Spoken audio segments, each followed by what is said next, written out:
This episode is brought to you by Commerce, parent company of BigCommerce, Feedonomics, and MakeSwift. Google Shopping is really, it's not a marketplace, it's not a retailer, to your point, it is an ecosystem. And so, we're trying to make sure that consumers have access to all the products across the world, regardless if it's from the little store down the street or, the big retailer.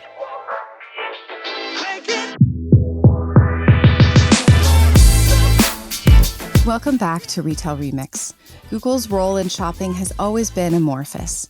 More than 1 billion shopping searches happen on the platform every day, but almost no actual transactions. And Google has been happy with that role, serving as a conduit rather than an endpoint. But AI is reshaping everything, and Google is part of the pack leading those changes. So today we sit down with Lilian Rincon, who leads Google's shopping experiences, to find out what's in store for e-commerce. Welcome back to Retail Remix. I'm your host, Nicole Silberstein, Editor-in-Chief at Retail Touchpoints. And today I'm very excited to have with us Lilian Rincon, VP of Shopping Experiences at Google. Lilian, thanks for being here. Thanks for having me, Nicole. Okay, to start off, I have a little bit of like a chicken or the egg question for you. Because I've heard you say many times that you are an avid shopper. And I've always wondered, do you love shopping because of your job? Or do you have your current job because you love shopping? Okay, so I have loved shopping, especially for fashion, for as long as I can remember. Maybe it had to do with the fact that I grew up in many different countries and I have an appreciation for different fashions. And to answer your question, so the funny story is I used to actually work in the Google Assistant, and I was actually asked to do this job, and I was a little surprised, honestly, because I was working in something very different. And in the interview process, I realized that one of the reasons I was asked was indeed because everyone knew that I loved to shop. And yeah, it came up in the interview question, like, oh, do you love to shop? And I was like, yeah. Or like, do you know about retail? And I don't know about retail. I hadn't worked in retail, but I love to shop. And so that made me, I guess, an ideal candidate. So I guess in this case, it's not as complicated of a question as the chicken or the egg, because shopping definitely came first for you.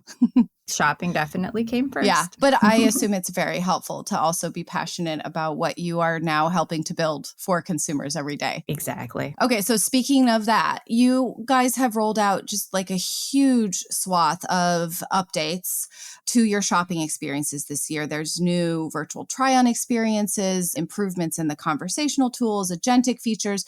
So, I mean, I'm sure we can't go into full detail. That would take probably the whole episode, but tell us a little bit about the latest and greatest improvements to shopping on Google, the enhancements that you're most excited about, and what you think they're going to bring to the experience of shopping on Google. Yeah, absolutely. So I would say there's really 3 themes maybe to think about. The first one is really that conversational shopping has arrived. And so now you can basically ask for any type of shopping question, as complex or as simple as you would like, in, the most natural fashion, either to search, you go into AI mode and you can have a, conversation about shopping, or into the Gemini app. So we brought shopping for the first time into the Gemini app. The second is really around agentic. And so agentic is really what we call those types of experiences where the technology is doing something on your behalf. And there, we're really focused on helping do the tedious parts of shopping, like calling stores on your behalf to make sure that there's a product in store,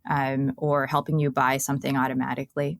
And I would say the third theme is really about tailoring the experience. So you mentioned try on you. We know that people want to see what a product will look like on them. And so there's that effort around really tailoring the experience to the consumer. Yeah, I actually got to see the try on you in action. And just to clarify a little bit, this is going beyond what try on was able to do in Google for a long time, where it was kind of like on a virtual model. This is allowing you now to actually upload a photo of yourself and see these products on yourself. And the experience is impressive. I mean, virtual try on has been around for a while, and it's always felt a little bit clunky.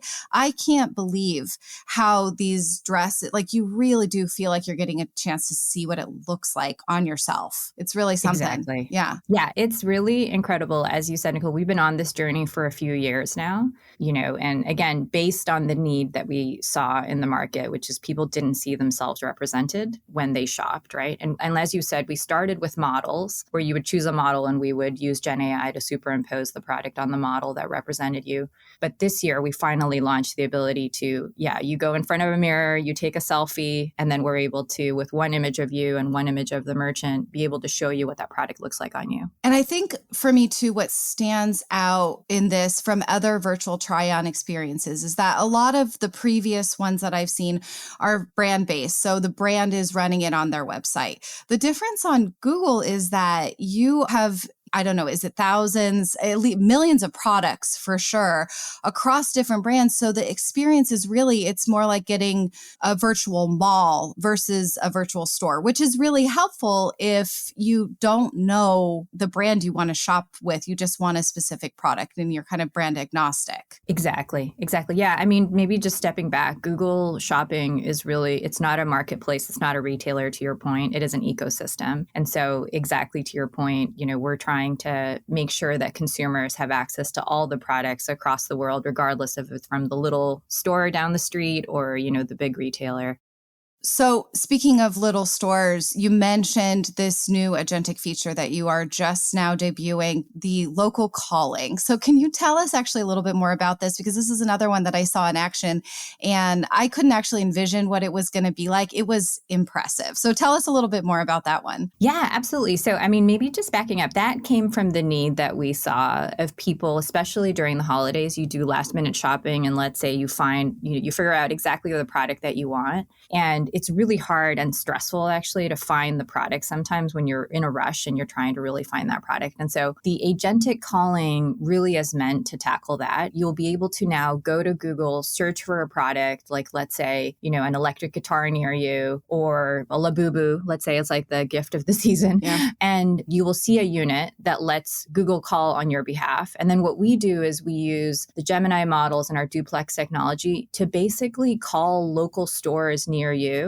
As you saw, Nicole, maybe in the example too, when you click let Google call, we actually use the model to figure out what are the questions that are best to ask you as the consumer to figure out exactly the product that you want. So for example, in the electric guitar case, maybe with a brand or maybe the price point and those types of questions that would be most helpful. And the model actually updates depending on the product, right? Like if I was searching for furniture, right? Maybe the right question is like, do I care about the delivery time? Versus for an electric guitar or like picks for an electric guitar, it might be more about a bulk discount. And to your point, then we use the duplex technology, which is basically, this technology that sounds like a real human, right? They're calling the stores, they're disclosing that it's Google, but then they're asking the questions that you told us are important to you. And then at the end of it, we send you a summary with like, here are all of the local businesses near you that carry the product at what price point and what are the important things for you to know. This is so cool. I mean, I had not heard about the duplex technology in the first place, but I can say it's AI. It's actually an AI that is having the conversation. It does not sound like a robot. I mean, we're all used to those automated systems. It doesn't sound like that at all. It sounds like a real human. But to your point too, they do say right up front, this is Google calling on behalf of a customer. I mean, I can remember holidays past where I was panic shopping for toys for the kids, right? Yes. This is exactly what this would be so great for that, where you're just like, I have got to find this toy. Who has it near me where I can go get it right now? Exactly. Yeah. All of us have had that moment. So hopefully it helps take that stressful moment out of your life. Yeah. This technology just feels kind of like sci-fi to me. But then when you see it in reality, it's very natural. Yeah. So that's a really cool one.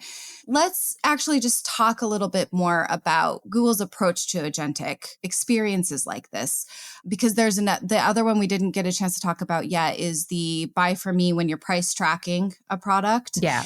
I mean, in general, though, Google's tech on the agentic aspect of AI shopping feels a bit different from some of the other conversational platforms out there, where others are maybe focusing more on like across the board checkout. You are focusing in on really specific use cases for these agentic experiences. So tell us a little bit more about that philosophy or rationality to agentic. Yeah, I mean, so I think like everything that we do, it really starts with user needs. So we spend a lot of time researching, what are the things that really could be helpful with regards to shopping. And so a lot of the agentic things that you see us focused on are really tackling real user problems, right? Like, we started with agentic buying behind the track price because that was a key key user need that we saw, right? People, a lot of times you'll see a product and maybe it's too expensive, right? But you would consider it if it was $10 or, whatever price point. And so the reason, that we started agentic buying there was exactly that. And then as we were talking about the agentic calling, again, we saw a need with like last minute shopping and also a way to help local merchants. And so we started there really with this philosophy of agentic that works for both the consumer and the merchant. And you'll continue, do you think, to approach it this way? So really looking at very targeted use cases as opposed to trying to roll out more global, like anytime you want to buy something, we'll do it for you kind of experiences? I think that, Nicole, a lot of this is early. And so I think that we have to see basically how does this do, and we build things based on what we hear users wanting and also what merchants feel they need. And so I don't want to say that we're not going to do this or not going to do that. I think like we have to wait and see. And at the same time, always just meet consumers with what they need. I love to hear that kind of like slow and steady attitude toward all this, because so much about this space, it feels like we're doing it all now and it's happening and it feels a little rushed. And I like the idea of just taking it one step at a time, seeing what actually gets traction, seeing what consumers are actually interested in using, and then going from there. So in general, I mean, this has just been a huge shift this year, these conversational search platforms. And we are seeing in other sectors, in publishing and, in research, that it's really shifting the actual mechanics of how people are searching on the internet. So I'm curious how you are seeing that play out in shopper search behavior at Google. Yeah, I think that it is interesting, Nicole, if you've been covering us for a while, we've been trying to do these really helpful conversational things, I think, for a number of years, whether it was in labs before or in the property. I would say the thing that is different this year with things like AI Mode and Gemini is that we are seeing consumers show us that really they understand that they can ask these more complex questions and, in fact, ask more, let's say, back and forth type questions. We call those multi-turn, And in fact, we see that searches on AI Mode are now 2 to 3 times longer than traditional search queries. And so that gives a signal that, okay, users are getting it. And actually, in fact, they're asking these more complex questions. I think it was actually one of your colleagues who explained it as you can now search the way you think instead of the way the internet thinks. And I thought that was a really great way to describe it. Do you see it shifting at all? The expectations, though, that if you are able to be that much more detailed and specific in what you're looking for, do you see the consumer expectation of the results ramp up where they do really expect it to be spot on than what it's bringing back? I think that the expectations are indeed higher, Nicole. And I think it is important to be very responsible in the way that we think about creating these experiences. So, and by that, I mean, even if you search for a very particular product, let's say, I think that we have a responsibility to both show you that product, but also show you alternatives and maybe other products at different price points, perhaps. And so, yeah, it's early, but, I think maybe stepping back to, I think the other thing that we see in these conversational experiences is that trust remains hyper important. Yeah. And, for us, that means the product has to be factual. The information that we show has to be fresh. And if we don't have that, I think it kind of hurts the trust of the experience in these type of conversational experiences. Which, of course, is a lot easier to lose and very hard to get back then. So, yeah. Exactly. Mm-hmm. And I think for Google, again, backing up just because we've been at this for so long, right? Everything that we do stems from this thing that we call the shopping graph, which is, to your point about the mall of the world, it is in some ways the database, right, of all of the products around the world from the little store to the big store. And because of that, we try to, a big part of our job is to make sure that that data is fresh. And therefore, comes back to this question about trust so that when you see the products and you see the sort of recommendations, you can trust that actually, okay, this product, it is in fact in stock, that is the right price, et cetera. I did want to ask you kind of about what you see as your differentiators among these kind of growing slate of AI-assisted shopping platforms. The shopping graph and just your longevity in this space. I mean, I think I looked it up and you have been doing shopping or offering shopping experiences longer than GPT has existed. So those to me really seem like big differentiators. What else do you see as a differentiator between some of these other platforms out there? Yeah, I would say exactly, Nicole. I think there's a few things. One is definitely the shopping graph, as we said. The fact that we keep 2 billion of these listings updated every hour means that we're striving to show you the freshest data all the time.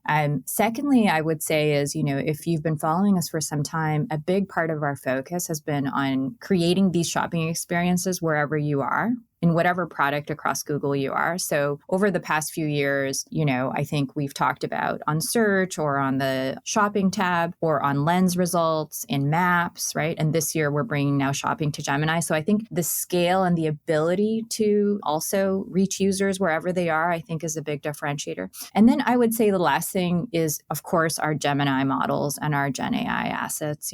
I think that if you look at the complexity of the types of things that we can do, from try on you on the generative AI front to more of the conversational, I think that it's really world-class experiences that we're really trying to develop here. Yeah. So I guess the big question really is where all of this is headed. I mean, you said at the beginning, and it's something that Google has maintained for years, you're not a retailer, you're not a marketplace. You enable all of these shopping experiences, but you're not the end merchant.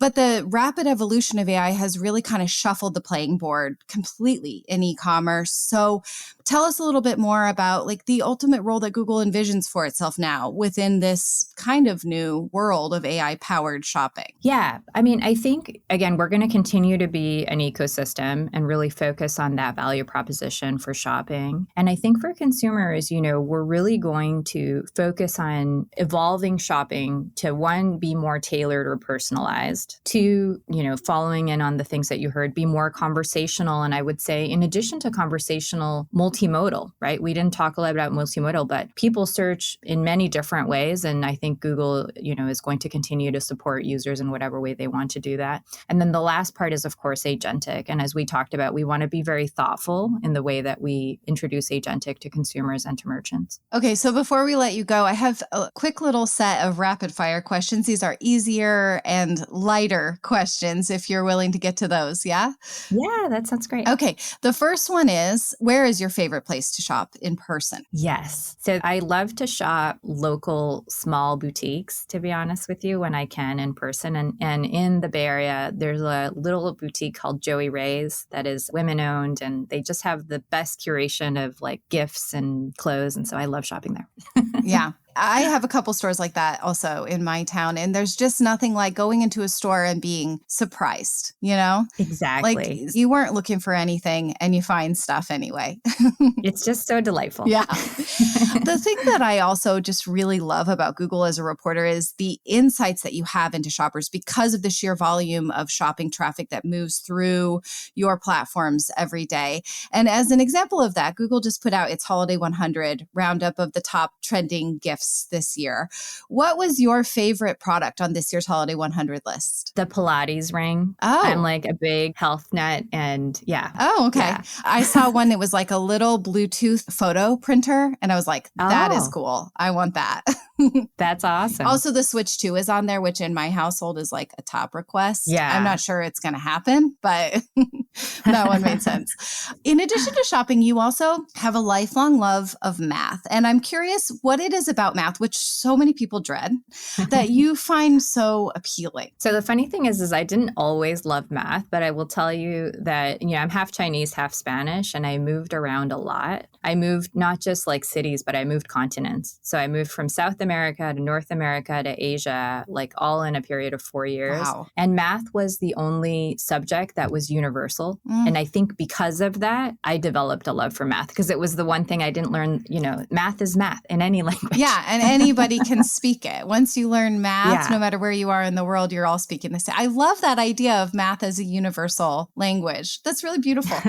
Now, you've spent almost your whole career in tech, which can be a little bit of a bubble. What do you think tech people forget about how things work in the real world? Yeah, I think that, we do our best, as we've been talking about, to do research to figure out, how products are going to behave or what are the user needs, let's say. But regardless of all of this research that we do and even the live experiments, the reality is that when we launch something, even for example, including Try On You, which we were talking about, the behavior that we see in the real world is often different in the sense that it takes a while, especially for 0 to 1, or brand new technologies like that one, to really figure out how to land and how to bring all of these diverse users along. Okay. You know what I mean? Yeah. Like Try On You is a very interesting one where we did so much research, as we were talking about, we had so many years of trying to figure out how to bring this to market. And the reality is that it's actually hard. It's hard for people to go in front of a mirror. Not everyone has a picture of themselves. Not everybody wants to. Right. And so these kinds of things you only learn after you launch and you have to figure out how to iterate. Right. So all the data in the world can't tell you what's going to happen once you put something out into the wild, and you just have to kind of watch and see.